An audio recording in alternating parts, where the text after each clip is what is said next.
Nesta aula iremos então ver o estudo radiológico do tórax, abordar os principais diagnósticos diferenciais do nódulo cavitado, verificar qual é o interesse de ataque no estadiamento das neoplasias pulmonares, falar um pouco sobre os nódulos pulmonares múltiplos, portanto uma situação totalmente diferente daquela que já vimos relacionada com o nódulo pulmonar solitário, para depois nos ocuparmos um pouco do espaço pleural e do diafragma,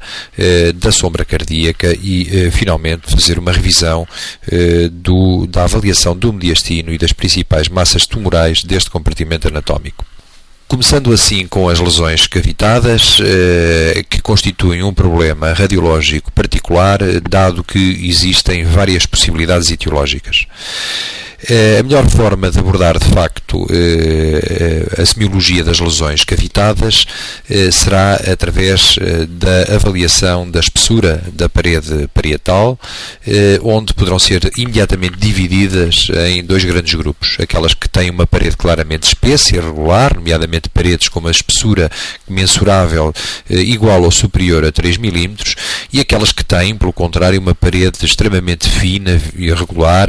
como que traçada a lápis, como já tivemos também a oportunidade de estudar e que correspondem, nestes casos, normalmente a pequenas bolhas ou, eventualmente, a pneumatocelos no contexto infeccioso. As que têm a parede espessa, e são essas as que nos preocupam essencialmente, já que tanto se poderá tratar de uma causa infecciosa como de uma causa neoplásica. Como é óbvio, o contexto clínico aqui é fundamental. Dentro das causas infecciosas que podem cursar com lesões cavitadas, gostaria de destacar a tuberculose e os abscessos pulmonares. Obviamente que as bronquiectasias também poderão, se suficientemente grandes, simular ou mostrar-se ou apresentar-se do ponto de vista radiológico como uma imagem cavitada de parede espessa. Por último, e o mais importante, é que de facto as neoplasias pulmonares em alguns casos vão mostrar necrose interna, comunicação posterior com o brônquio e, portanto, é possível observar imagens de cavitações. Aqui temos um exemplo neste conjunto de radiografias pós-anteriores do tórax, à esquerda de uma lesão cavitada do ápice pulmonar direito, onde observamos uma parede relativamente espessa e, de facto, no seu interior, imagens hipertransparentes, desprovidas de retículo. Portanto, isto é que, de facto, caracteriza a lesão cavitada. Também podemos constatar que esta zona pulmonar, portanto, do vértice pulmonar direito, é, de facto, mal estudada na radiografia convencional, o que se deve à sobreposição do esqueleto torácico, como já sabemos, podendo existir, se necessário, algumas incidências particulares, nomeadamente a incidência lordótica, que permite uma melhor avaliação radiológica convencional desta zona. No exemplo da direita temos uma lesão cavitada também, veja-se que é uma parede que tem uma parede espessa, está situada no vértice pulmonar esquerdo e aqui podemos mesmo objetivar o que parece corresponder a um pequeno nível hidroaéreo interno. Em ambos os casos tratava-se de lesões cavitadas associadas a uma tuberculose pulmonar. Pelo contrário, nestes dois exemplos agora, não era uma tuberculose, mas sim tumores cavitados, tumores epidermoides, onde podemos verificar no exemplo da esquerda uma volumosa opacidade nodular, com uma zona central hipertransparente e, portanto, cá está a medição da espessura da parede como um dos pontos fundamentais na semiologia deste tipo de lesões. A do lado direito, no exemplo do lado direito, uma lesão do mesmo tipo, também cavitada, de parede relativamente espessa, mas eu gostaria de chamar a atenção para o aspecto muito semelhante que possui com o exemplo que foi mostrado no diapositivo anterior e onde, de facto, o diagnóstico diferencial entre lesão cavitada neoplásica versus lesão cavitada infecciosa, nomeadamente específica, se torna muito difícil apenas com base na análise das radiografias. Portanto, há que lançar mão de outras técnicas de eventual punção biópsia dirigida da parede para poder, efetivamente, fazer melhor esse diagnóstico. Portanto, em geral, sinais radiológicos que são favoráveis à hipótese de tumores cavitados constituem a parede irregular, as zonas sólidas dentro da própria lesão ou a parede espessa, normalmente superior a 2 mm, portanto, como foi dito, por volta dos 3 mm de diâmetro no mínimo.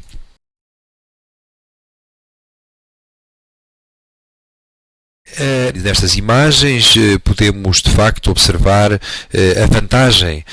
que a avaliação semiológica de ataque fornece em relação à radiologia convencional. Portanto, de uma maneira genérica, poderemos dizer que as lesões cavitadas hoje em dia devem ser estudadas complementarmente por tomografia computadorizada. No exemplo da esquerda, verificamos então o que é uma grande lesão cavitada. Podemos reparar que o parênquima pulmonar que rodeia a lesão está relativamente preservado, sem alterações, e no caso concreto a seta aponta para a ponta da agulha de biópsia. Portanto, está-se a fazer neste momento uma punção biópsia dirigida da parede desta formação cavitada, que se veio a revelar corresponder de facto a um tumor epidermoide cavitado. À direita temos o exemplo de uma cavitação tuberculosa. O aspecto em si da lesão cavitária é muito semelhante, como já referi. Veja-se que de facto há também a parede espessa, anfractuosa, irregular, mas há um dado adicional que não está presente no exemplo da esquerda. É que existem lesões satélites perilesionais com áreas de densificação de tipo exudativo, ou seja, tem de facto um contexto que é muito mais favorável à hipótese da lesão cavitada tuberculosa do que o exemplo precedente, onde se tratava de uma neoplasia. Portanto, há toda uma conjunção de sinais semiológicos que é preciso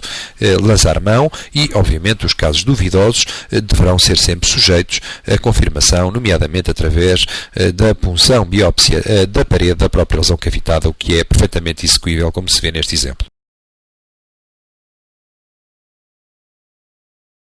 Nestas outras imagens vemos outros casos de lesões cavitadas que terão, obviamente, que ser também elas incluídas e nunca descontextualizadas do que são os elementos de índole clínica e laboratorial. Por exemplo, no caso da esquerda, onde temos esta radiografia do tórax com uma grande lesão cavitada com um nível hidroaéreo, se soubermos que se trata de um paciente de baixo extrato social, com, de facto, alcoólico, com esta localização desta lesão cavitada, que tem uma história de vómica anterior, enfim, que é um doente febril, fácil é fazer, com certeza, o diagnóstico de um abscesso pulmonar comunicante com a árvore respiratória e, portanto, a partir desse momento, que se comporta como uma lesão de tipo cavitário com um nível hidroaéreo interno. Nos dois exemplos da direita, em cima, vemos então as imagens correspondentes às bronquiectasias, que, enfim, se também podem mostrar como lesões de tipo arredondado, com parede relativamente espessa, mas a multiplicidade e a história de infecções respiratórias crónicas recidivantes associadas à bronquite crónica e a produção e a tosse brutiva, de facto, são muito favoráveis à hipótese de bronquiectasias. Por último, em baixo, também à direita, podemos estabelecer apenas a diferença do que atrás enunciámos em relação à espessura parietal, onde podemos, de facto, verificar a espessura traçada a lápis na lesão que se encontra na base pulmonar esquerda e que corresponde a uma bolha enfisematosa num contexto de enfisema pulmonar generalizado.